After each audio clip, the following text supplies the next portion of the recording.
Wanna grab a copy of the Steambird? We know our Fontanian friends love a little drama. There's no way they let their readers down. Isn't that Charlotte? And standing next to her, surely that can't be Kaniche? How about... Lost treasure resurfaces at last. Behold the beauty of the Remurian teacup.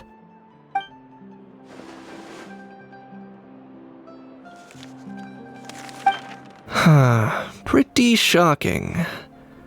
But it still feels like it's missing something. Ah, got it. Udex gravely wounded in shocking stabbing. Set to miss cross-border smuggling trial.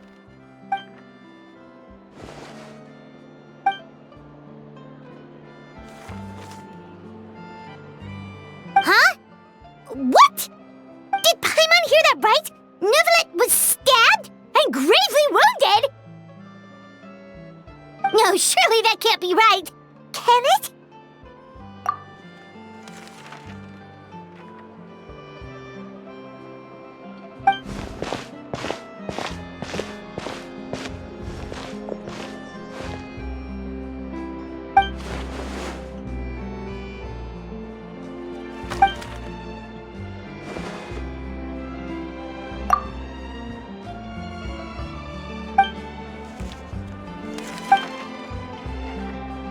Hey there, you two.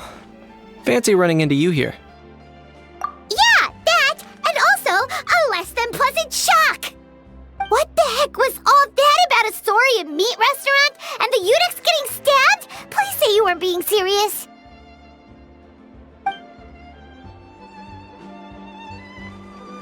Trading tabloid headlines? Yeah. Charlotte and I were having a little contest to see who could find the most ridiculous fake news stories. Either I got lucky, or I have a knack for honing in on the most outrageous material.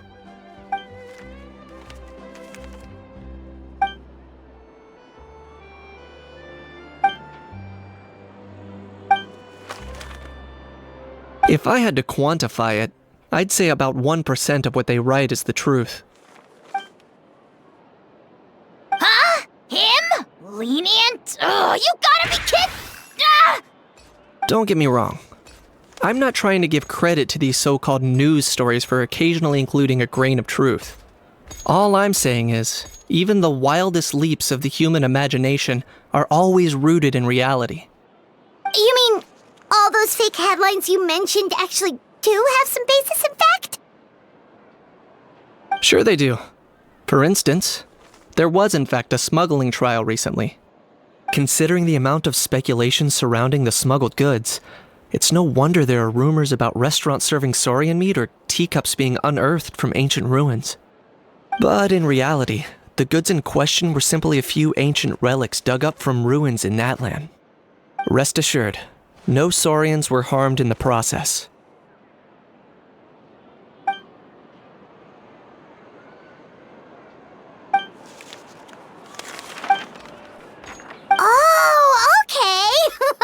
Paimon was so busy freaking out about those headlines that she totally forgot to ask why you're here in Fontaine, Kaniche.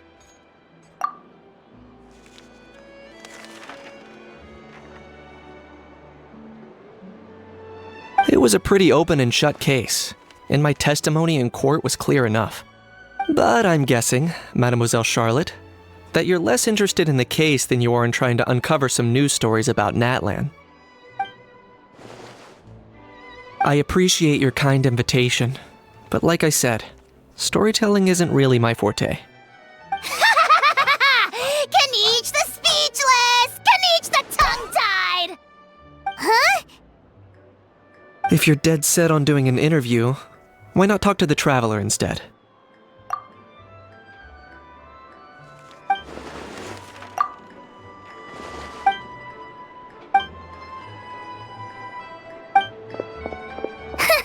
Charlotte never stops, does she?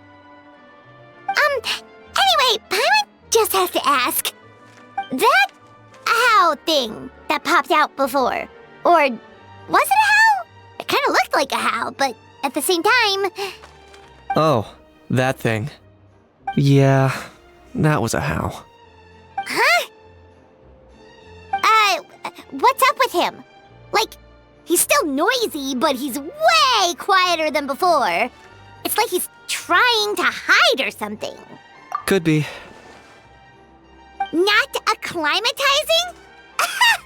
Aw, poor Almighty Dragon Lord is not feeling well. Too bad he can't come out to argue back. What do you mean? There's nothing physically wrong with him.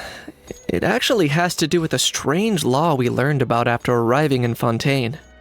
Apparently, it's forbidden to release flying objects within Fontaine city limits during the first 3 days of each month. Paimon sure does! Paimon's been down this road before. There's an easy solution. As long as Kanich holds onto a house tail, he'll be considered an Almighty Dragon Lord balloon, not a flying Almighty Dragon Lord. Not gonna lie, I was considering that. But Ahau wasn't too thrilled with the idea of huffing and puffing away in the form of a mini helium balloon. That said, it's pretty annoying how he keeps randomly popping up all of a sudden. Anyway, this morning I saw a notice outside the Palais Mermonia about an event that's set to take place outside the city soon. Something to do with filmmaking. I hear that's all the rage here. I was planning to stay here and do some exploring for a few extra days anyway, so I think I'll go check it out. It'll be a good chance to let that noisy helium balloon out. He might even learn a thing or two. If you're free, why don't you come along? I know where it is, so let me lead the way.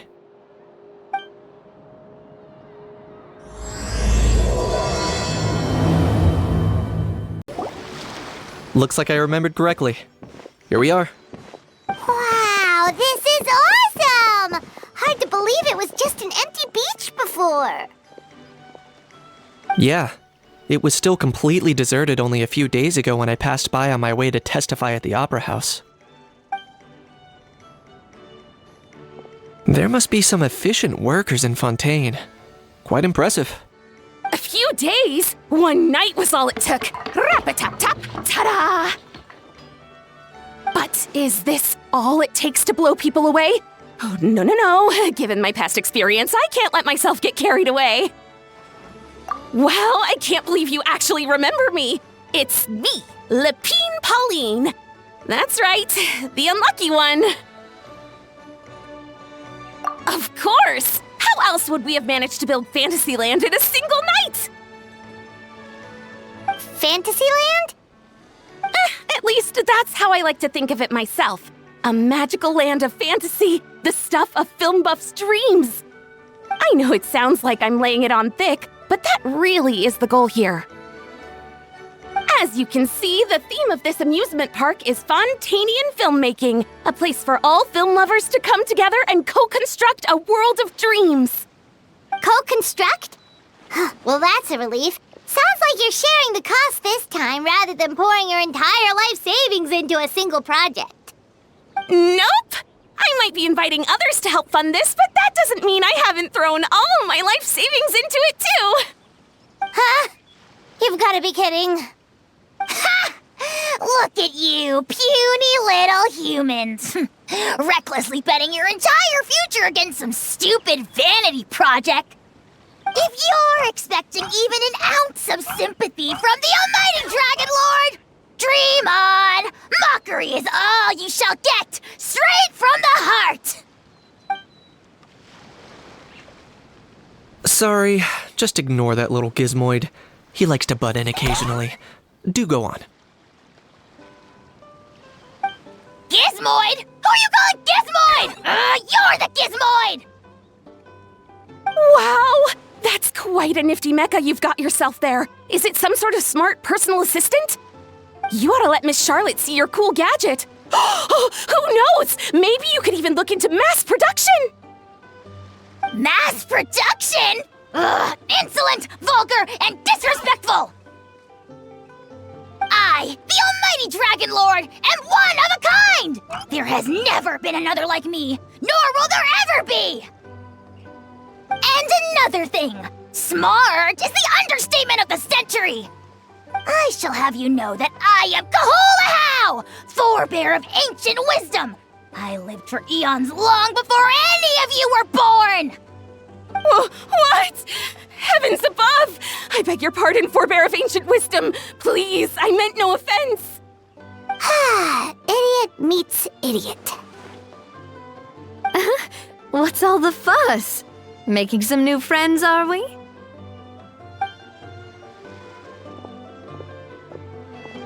Miss Navia! Allow me to introduce the star behind all the work that's gone into this venue. Miss Navia, President of Fontaine Spina di Rosula. Hello, everyone. Partner, Paimon, how have you been lately? Hello there. I'm Kanich. What about me? What about me? My useless servant can't even give me a proper introduction. You think someone yelling their name out in the middle of a public street really needs an introduction? He's not wrong. I caught yours just now, in fact. So, you must be the almighty Dragon Lord, Mr. Ahau. It's a pleasure to meet you.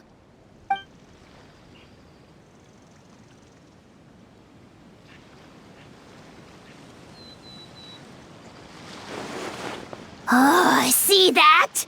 That's what I call proper manners. Well, it's not every day you meet a well-mannered human. Navia, was it? Excellent. You may address the almighty Dragon Lord by his name. Navia, don't you think the title Almighty Dragon Lord is a bit silly? It's no big deal. All little animals do that, don't they? I mean, try to puff themselves up to look more impressive. Anyway, it's all thanks to Miss Navia and the Spina di Rosula that Fantasyland's gotten up and running in the space of a single night. Honestly, thank heavens! After all that paperwork and endless waiting, the event and venue finally got the green light. I couldn't wait a moment longer. The second the approval came through, I reached out to President Navia, hoping she could lend a hand. After all, who else but the Spina di Rosula would indulge such impulsive demands?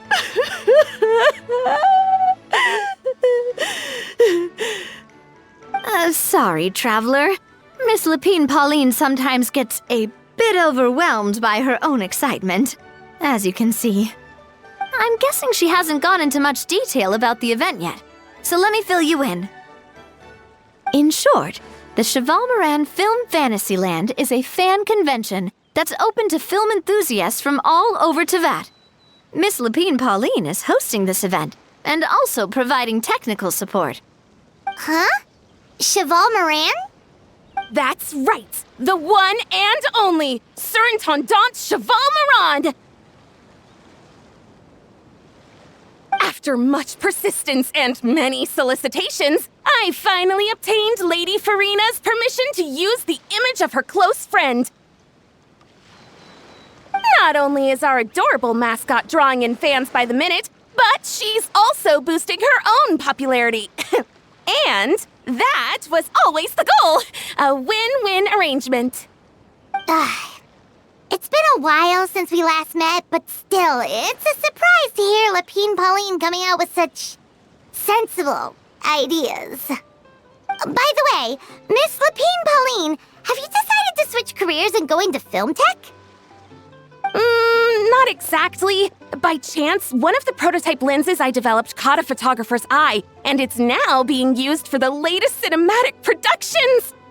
Thanks to this unexpected opportunity, I've had the chance to invent various film-related equipment and props. That's right.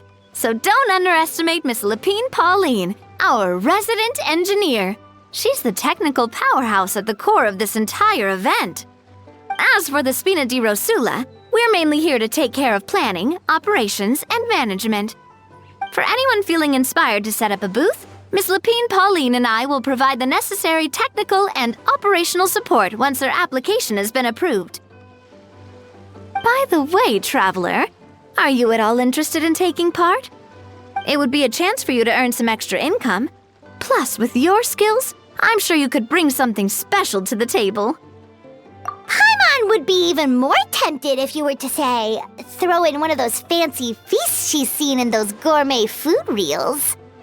Well, as it happens, that'll be a piece of cake. Everyone needs to eat, whether they be tourists or the stall owners themselves. So thanks to Miss Navia's help, we've managed to invite none other than the celebrity chef, Miss Escoffier, to run our theme restaurant. Look over there!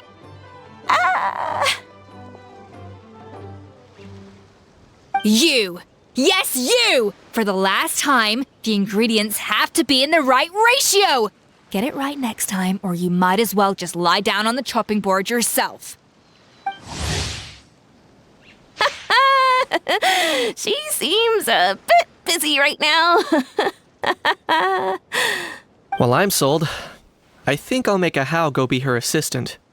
You little... What's your game here?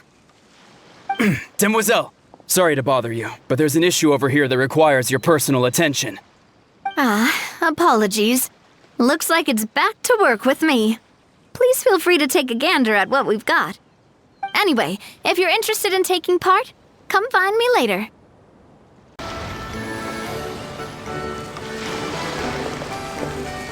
Traveler, it's you! Ready to join the Cheval Moran Film Fantasyland crew? It's time, dear partner in Paimon, for us to turn our attention to the Cheval Moran Film Fantasyland. As I mentioned, the park was started up by enthusiasts who brought in the Spina di Rosula to handle the planning, construction, and operations. Of course, enthusiasts aren't typically all-around experts. They usually stick to designing the event booths. We, for our part, handle long-term operations and develop standardized strategy guides for the different activities. Long-term operations? Strategy? It all sounds so complicated. We spend most of our time adventuring and we barely have any experience running a stall. Do you think we can handle this? That's more like it. You've seen it all before, haven't you, partner? I'd even go as far as to say you've shaped some of Tevat's biggest business ventures.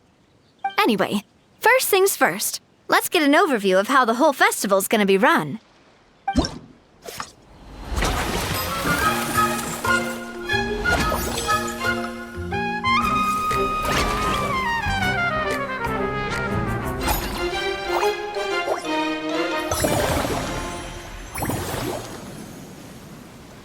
As you can see, our Fantasyland's a bit like a sugar-free macaron right now.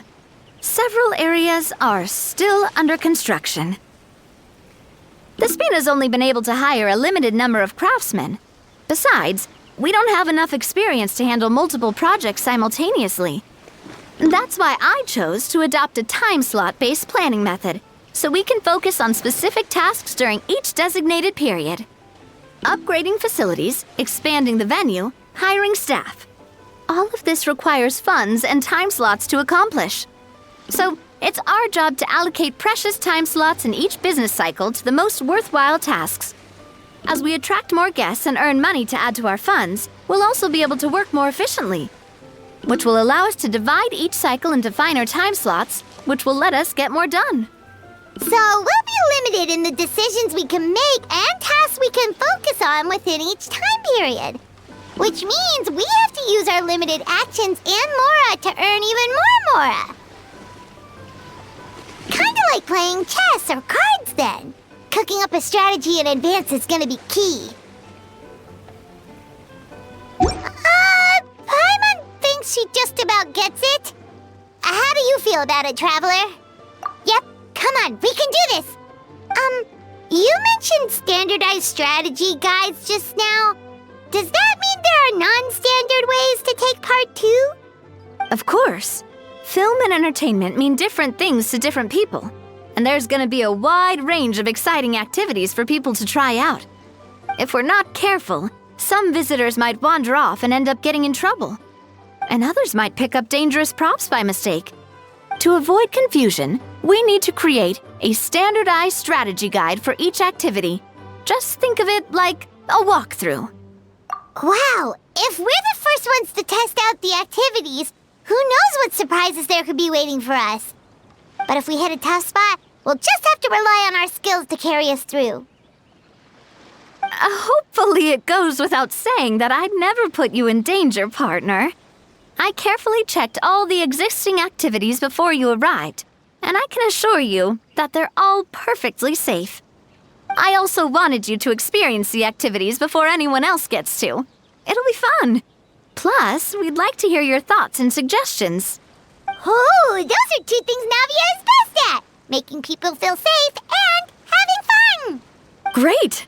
Well, I can't wait to hear what you think. Your input is super important to us. All right, then. Let's start with eclectic escapades and put our first guide together.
Both of you seem even more excited than before. Looks like your first trial run didn't disappoint. Paimon hasn't actually watched that many films, but after trying it out, she might just be hooked. We should check out the film that it's based on. Great job, Paimon. That's exactly what our enthusiast friends were hoping you'd say. They'd be beyond delighted to hear that visitors are curious about the films that inspired these attractions. Some have even been willing to contribute extra funds out of their own pockets. Where budgets have allowed, of course. Out of their own pockets? That's right. While the Spina di Rosula covers the cost of basic booth materials and rental fees, many fans have personally funded promotional materials and related merchandise. The cost of the booth itself isn't their main expense. Some of them have already started designing spin-off products inspired by film characters. Take our official mascot, Surintendant Chevalmoran, for instance. She won second place in the last most popular character poll for the comic film category, and was even dubbed the pinnacle of round bouncy cuteness. Many people have expressed interest in designing cushions based on her image, using the highest quality fabrics and hiring the most skilled artisans to mass produce them. These cushions will officially go on sale at the next convention alongside lots of similar products. Sounds irresistible, right? Plus, as Surintendant Chevalmoran's guardian and official image rights agent, Farina will receive 60% of the sales revenue. After all, the fans are doing this voluntarily, not for profit, but to promote Surintendant Chevalmoran's adorable image. The more Mora ends up in Farina's purse, the better Surintendant Chevalmoran's meals will be. And who wouldn't be happy to hear that? Oh, Paimon likes the sound of that. Everyone working hard for something they all love without worrying about profit. Still, We can't just ignore Mora completely. Whether it's fan creations or official commercial projects, some level of financial balance is still necessary. The same logic applies to the Cheval Moran Film Fantasyland taken as a whole. Once we finish the standardized strategy guides, our attractions can officially be open to the public. But we can't take personal charge of the ticketing process. There's plenty of work to do at the various booths, and the park itself is a work in progress. We'll need to assign dedicated employees to maintain and manage each attraction. There's a recruitment section on the park's bulletin board. We've received many applications, and each candidate has their strengths. Our job is to match the best candidates to each attraction based on their overall performance. Once assigned, the staff will keep the attractions running, ensuring a continuous revenue stream. Wait, so we've suddenly gone from being playtesters to heads of human resources? That's definitely a first for us. Just don't hold everyone up to your own standards, okay? You can't expect everyone else to be as capable as you. Alright, time to review some resumes. Fingers crossed we'll get some exceptional candidates.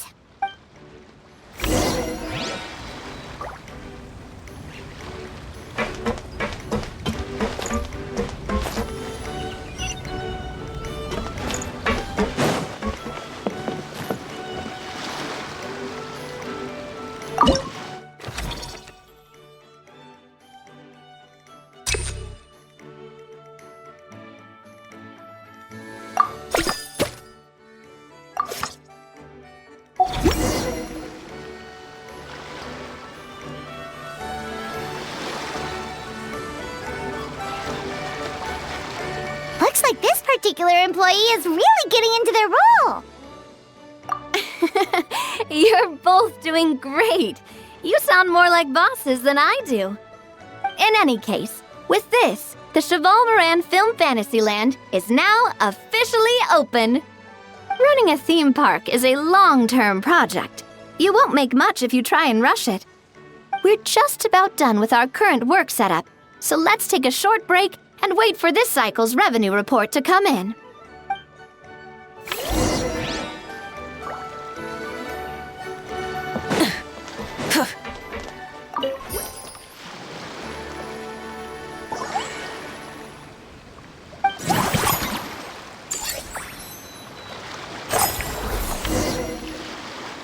Well, the numbers might not look that impressive, but given that we're just getting the ball rolling, I'd say that wasn't a bad start. Building on this momentum, we must consider rolling out more unique business strategies during the next cycle. To draw in the crowds, I've invited one of Fontaine's very own celebrity chefs, my good friend Escoffier. She'll be performing right here in the amusement park's restaurant. On that note, let's go catch up with her. So, is the restaurant part of our business strategy too? There are so many layers to this operation.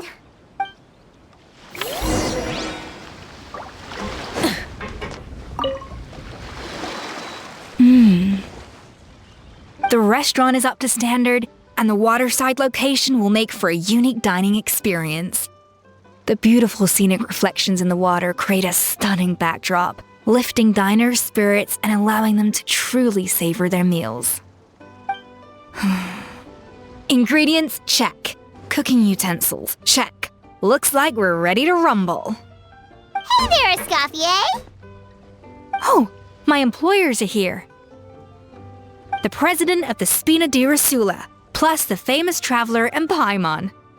I must say, you seem a bit overqualified to be running a film-themed amusement park. I'd say that if anyone here was overqualified, it would be the former head chef of the Hotel de Boer.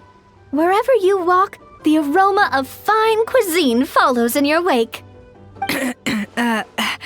Let's get back to business. I'm guessing you want the traveler to help me decide the theme dish for each cycle, right? This is the business strategy I mentioned earlier. Using Escoffier's top-tier dishes to attract more visitors to the park. But this isn't just about attracting visitors. Her culinary masterpieces will surely have other surprising effects. Just imagine, Paimon, if all you needed was a single ticket to enjoy all the attractions and taste all the legendary food, wouldn't you be tempted? Then Paimon come every single day. Now, here's the twist. To get the most out of this strategy, the menu can't be made public. Based on research by a certain food branding consultant, many restaurants have started offering a special chef surprise dish. So give me some inspiration every few business cycles, and I'll decide on our next themed dish. Now then, give me your hand. A warm and energetic feel. Your hands are calloused from wielding your sword, but still quite delicate. When you grasp its hilt, it's like you're holding the bow of a violin. A sword, then. The theme this time shall be strength. All right, let's find out what strength looks like in gastronomical form.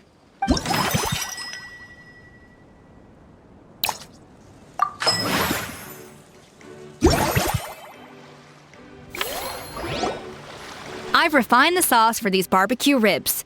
It's a richer flavor than the classic version, but not at all greasy.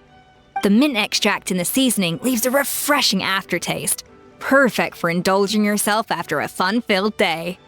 But if you ask me, I'd say the artisans need these more than the guests. The artisans? As I'm sure you've noticed, this park isn't quite finished. A serving of these barbecue ribs should help the artisans replenish their strength much more quickly. As their bosses, you have an obligation to provide meals for them. So why not invite them to dine here? Who knows, the morale boost might even improve their productivity. Oh, if I recall correctly, you once served up some special fish and chips for the porters over at the Fleuve Centre. For several days after, the workers were all incredibly efficient. They'd finish 8 hours of work in just 5. And then, because they clocked out early, they'd come back completely refreshed the next day. Then there's no time to lose. Go invite the artisans over while these ribs are still hot. I'll prepare some side dishes and desserts too. That's a great idea! You really live up to your reputation, Escoffier! Looks like these themed dishes are gonna make a huge difference after all.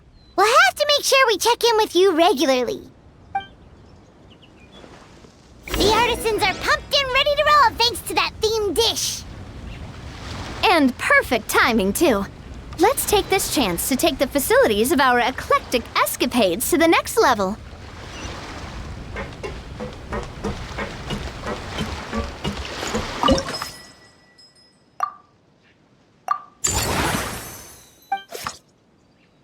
We should be able to attract more customers by upgrading the stall, don't you think? That's right.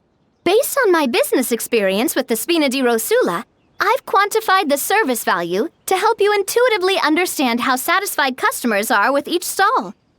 An attraction will reach its ideal revenue only when its service value meets customer expectations. As we improve and expand our facilities, expectations will also increase accordingly. When that happens, we can deploy more capable employees or invest funds in training to enhance our employees' skills.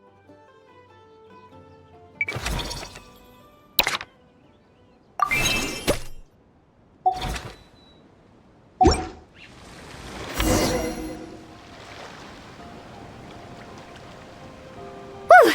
That should be everything. Looks like you've pretty much mastered how to run this park. Huh? Have we really? Thinking about it, we have learned quite a lot, haven't we? Oh, not at all. I wouldn't say I taught you much. Your intuition's been guiding the way mostly. I imagine long-term operations sounded like a scary prospect the first time I mentioned it, huh? But don't let that scare you. Just break things down into smaller steps and tackle them one at a time.